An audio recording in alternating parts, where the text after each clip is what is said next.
잠실이나 지금 강남권 이런 거 가격이 너무 고점인데 지금 사도 될까요? 떨어졌으면 좋겠다. 너무 비싼 것 같은데 전략을 수정하셔야 됩니다. 꼭 여기 아니어도 되잖아요. 그죠? 나홀로 아파트 뭐 아니면 이렇게 되게 소규모 단지 아파트 이런 것들이 있죠. 그래서 시세가 갑자기 뻥충뻥충 뛰는 느낌을 받게 돼요. 집은 보셨어요? 그러면 아직 집은 못 봤어요가 많아요. 불확실한 선택은 불안하신 분들이거든요. 하시면 안 돼요. 요즘들 많이 질문하시는 유형이시거든요. 그래서 제가 한번 이거를 이렇게 여러분께 한번 보여드려 봅니다. 이거 제가 재밌게 그냥 구성한 거니까 그냥 우리 심리가 그렇다는 거 누구나 그렇거든요. 자, 지금 많은 분들이 잠실이나 지금 강남권 이런 거 가격이 너무 고점인데 지금 사도 될까요? 라고 물어요. 이거 물어요. 많이 물어요. 자, 그러면은 된다 안 된다를 떠나서 이분의 질문 속에는 어떤 마음이 숨어 있느냐라는 거예요. 자, 첫 번째, 좀 떨어지지 않을까요? 라는 마음이 숨어 있습니다. 좀 떨어지지 않을까요? 이게 너무 고점인 것 같은데 조금 더 기다리면 내가 조금 원하는 가격으로 좀 내려오지 않을까요? 라는 심리가 들어있다고요. 두 번째는 너무 비싼 것 같은데 사고 떨어지면 어떡하죠? 라는 마음이 또 들어있죠. 네, 세 번째는 사실 아직 살 돈이 없어서 가기가 어려워요. 이런 마음도 있는 거예요. 너무 비싼 거예요. 내가 사고 싶지만 지금 당장은 되게 부담돼. 그래서 엄청 무리를 해야 되다 보니까 그 질문 하시는 분들도 있다라는 거예요. 요 질문 하시는 마음속에는 이러한 심리가 있다라는 거예요. 맞는 것 같지 않으신가요? 네, 그런데 자, 제가 요 심리를 갖다 여기 좀 단순한 어떤 단어로 표현하자면 이런 것 같아요. 좀 떨어지지 않을까요는 바람이에요. 바람. 내 바람. 떨어졌으면 좋겠다. 너무 비싼 것 같은데 좀 약간 떨어지면 내가 좋은 가격에 살 텐데 이런 마음이 있는 거죠. 바람이죠. 바람은 바람일 뿐입니다. 네, 바람은 이게 현실적인 어떤 근거가 없죠. 그냥 막연한 바람인 거. 바람이 그 바람을 이렇게 표현한 것이죠. 표현한 것. 그렇게 되기를 바라면서. 그리고 너무 비싼 것 같은데 타고 떨어지면 어떡하죠? 이거 뭐죠? 두려움이죠. 그죠? 뭔가 결정을 했지만 약간 결정하지 못해서 이제 거기에 그 결정하기 못하게 하는 방해 요소가 이 두려움이 있는 거예요. 이거 극복하기 되게 어려운 두려움일 수 있어요. 그리고 세 번째, 살 돈이 없어서 가기가 어려워요. 이건 뭘까요? 이거는 현실이에요. 현실. 네. 이렇게 한번 제가 한번 생각을 해보고 싶은데요. 사실 많은 분들이 이렇게 좀 떨어지지 않을까라는 생각으로 너무 고점이라서 지금 이걸 사는 게 맞을까라는 생각으로 많은 분들이 좋은 매수의 타이밍을 많이 놓치셨습니다. 그래서 좀 떨어지지 않을까라는 거 이럴 때는 약간 우리가 진짜 그럴 만한 환경일 때는 사실 맞아요. 그러니까 근데 그 기준이 다 다르겠죠. 어떤 분들은 지금은 너무 높은 것 같은데 라고 생각하실 수도 있고 제가 판단하기에는 아니야. 저는 그렇게 보진 않고 있는 거예요. 왜냐면 일단은 뭐냐면 상단이 굉장히 많이 지금 갔죠. 그러니까 강남의 뭐 압구정과 반포, 잠원 일대 아파트, 한강변 아파트들이나 이런 곳들의 시세가 너무 많이 튀어 올랐잖아요. 그러면은 그 시세를 뭐 똑같이 가지는 못하겠지만 어느 정도 수준 따라가 주어야 균형적인 어떤 시장의 흐름이 맞는 거거든요. 그래서 갈 수밖에 없다라는 것이고요.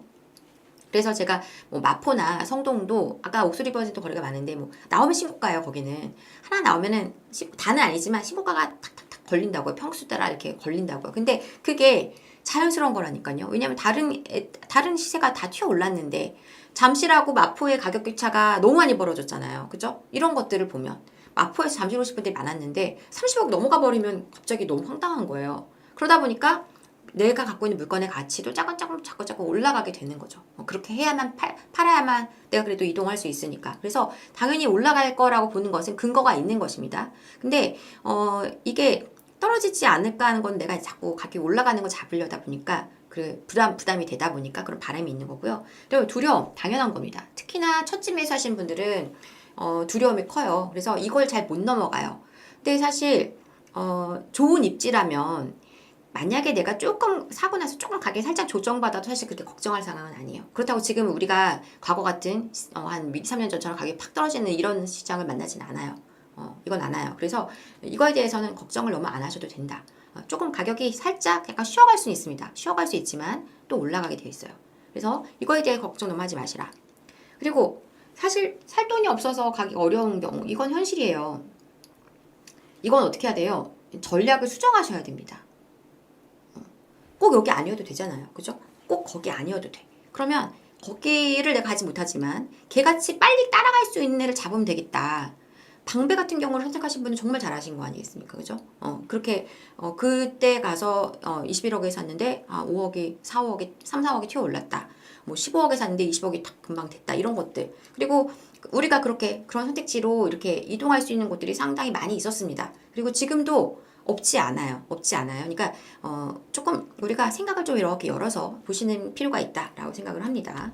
그러니까 이제 전략을 수정해서 내가 제일 좋은 걸 못 따라가지만 나는 약간 그거를 그래도 힘있게 따라가 줄 수 있는 선택지를 잡으면 되겠다. 이렇게 방향을 바꾸시면 되거든요. 근데 이런 질문을 많이 하시니까 제가 이 질문에 대한 어떻게 지금 사고가 흘러가야 되는지에 대한 얘기를 드린 겁니다. 바람은 바람일 뿐입니다. 이거는 이루어지지 않아요. 그러니까 모든 게 그렇다는 건 아니에요. 어떤 경우에는 바람이 또 이루어질 수도 있죠. 그렇게 현실적으로 환경이 그렇게 될 수밖에 없는 여건이라면 현재 지금은 아니다. 지금은 아니다. 그래서 지금은 오히려 약간 가격이 올라가는 거라도 내가 과감하게 조금 내가 꼭 그것에 대한 강한 어떤 원함이 있었다면은 그냥 좀 과감하게 따라가는 것이 맞을 수도 있습니다.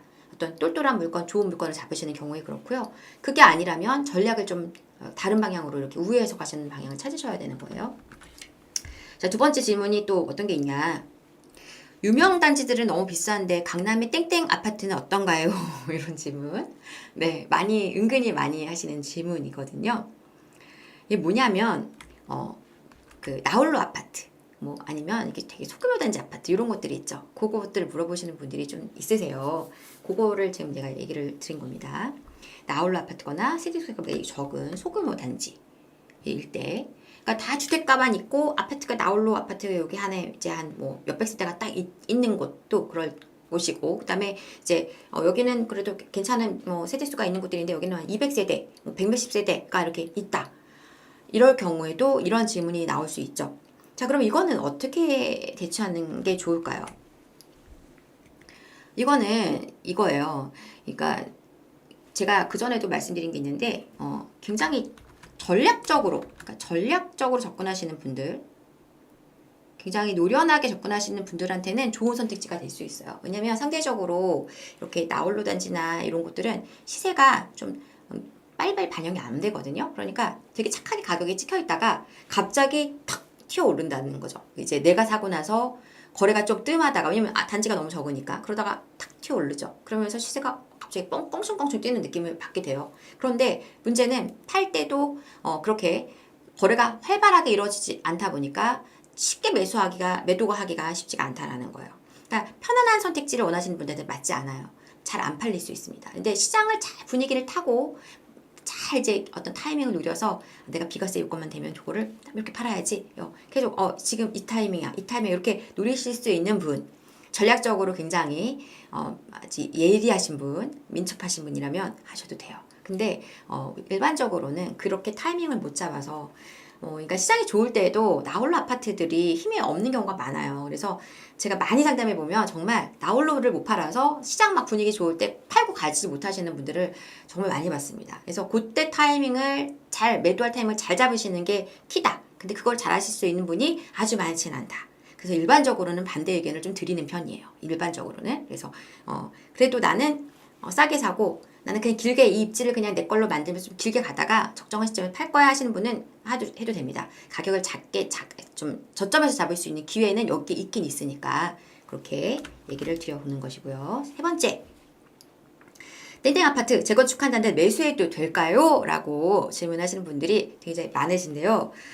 이제 이거에서 이제 제가 항상 여쭤보는 질문들이 있어요. 추가로.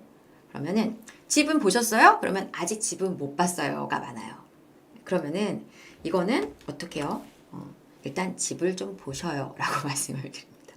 뭐 갭으로 사시는 경우에는, 재건축 아파트를 갭으로 사시는 경우에는 큰 단점이 하나가 뭐냐면 전세값이 낮아요. 그래서 갭으로 사려고 하면 상대적으로 자금에 대한 투입이 더 많이 됩니다.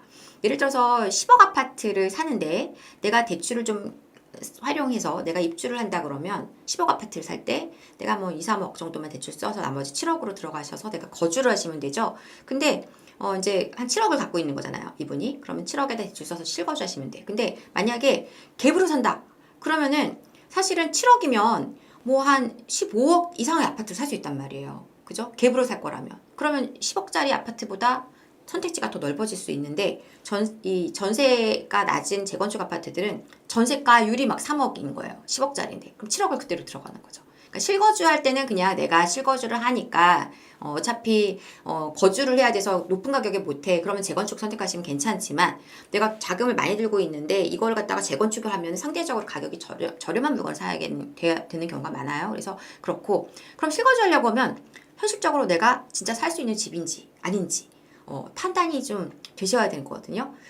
대다수의 분들은 이제 그냥 그 지도만 찾아보시고 오시는 경우도 있고요. 이제 조금 적극적으로 보시는 분들은 현장을 가서 보시거든요. 그러면은 일단 주차 때문에 굉장히 실망감이 크게 오시는 분들도 있어요. 주차가 좀 비교적 괜찮은 환경이신 경우에는 집을 보고 나서 그래도 난 할만하다고 생각하시는 분이 있고 전혀 안 되시는 분도 있어요.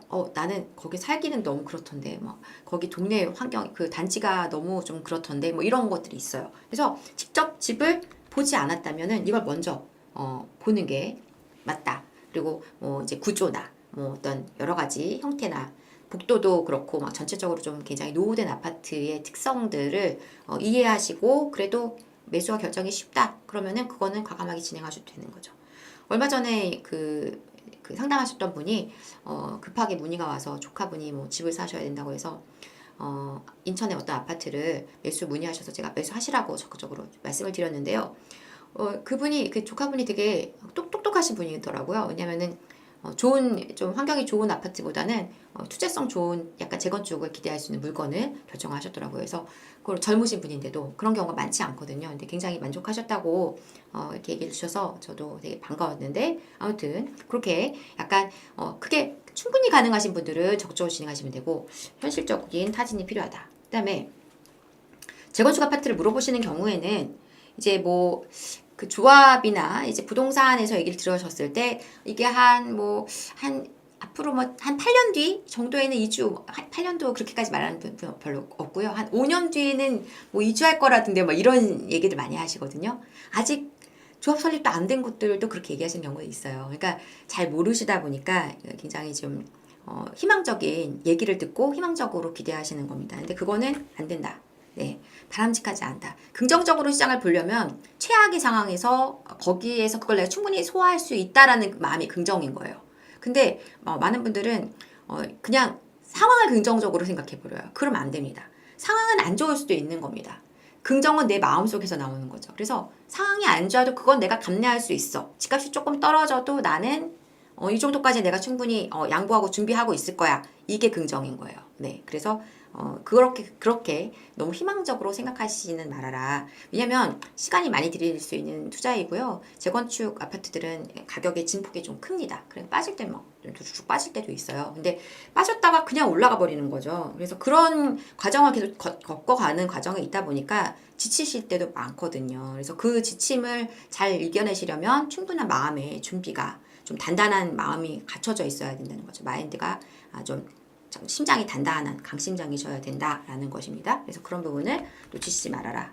그리고 최대 수익률을 올리고 싶어요. 라고 이제 일반 아파트가 이건 투자성이 좀 떨어지고 재건축이 투자성이 높지라고 생각하시는 경우가 있잖아요. 맞죠? 맞는데 대신에 뭐요? 시간을 많이 들여야 된다. 뭐 좋은 타이밍에 빠르게 가격이 올라갈 수 있어요. 그러면은 그때 가서 판단을 또 해보실 수는 있겠는데 그게 내 맘대로 되는 거 아니잖아요. 그러니까 좋은 시기가 빨리빨리 진행이 재개발, 재건축이 진행이 빨리 돼서 빨리빨리 내가 자금 회수가 될 수도 있는 환경이 나올 수도 있고 생각보다 내가 살 때만 해도 막 뭔가 지금 금방 될 것 같았는데 어디 조합 내에 어떤 반대파들이 있거나 뭐가 있어서 안 된다거나 뭐 조합장이 비리를 했다거나 건설사랑의 뭐 충돌이 있다거나 등등등등의 문제들은 늘 있게 마련이거든요. 그래서 시간에 대해서 내가 충분히 여유 있는 어떤 기간을 둔다라는 생각이 충분히 가능하실수록 더 좋아요. 그래서 그렇게 선택하시는 거고요.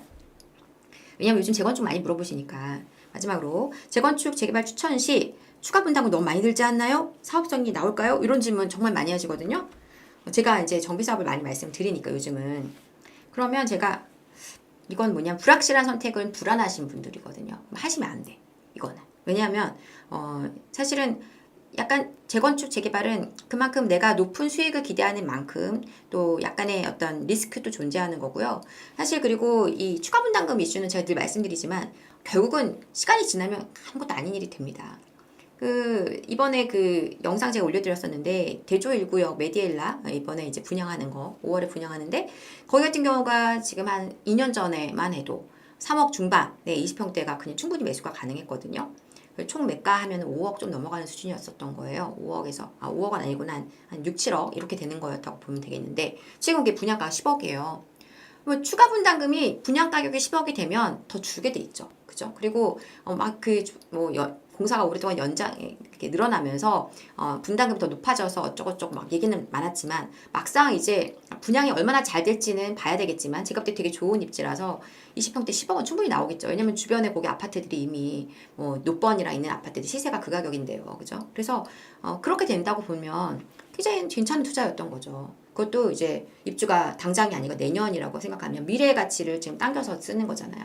그런데 그걸 2년 전에 했으면 더 좋았을 것이고 그래서 7억에 샀으면 얼마였겠고 또 입주할 때는 얼마가 됐고 이렇게 생각해 본다면 분담금 얘기는 사실은 지금 너무 많이 생각하시는 거가 아닌가 생각합니다. 재밌게 쓰려고 이 부동산은 산수보다는 사회를 잘해야 된다. 제가 이렇게 썼어요. 인문적인 어떤 가치에 대한 평가를 잘 하시는 게 좋다. 계산기를 두드리는 게 아니다. 라는 얘기를 한번 드려본 겁니다. 그래서 이렇게 요즘들 질문 많이 하시는 것들을 한번 정리해 봤고요. 여러분들이 어쨌든 투자를 하시려고 하면 매수하시려고 하거나 갈아타기 하시려고 하면 이런 고민들을 많이 안고 계셔서 한번 좀 재밌게 한번 정리를 해봤습니다. 어떠셨는지 모르겠어요.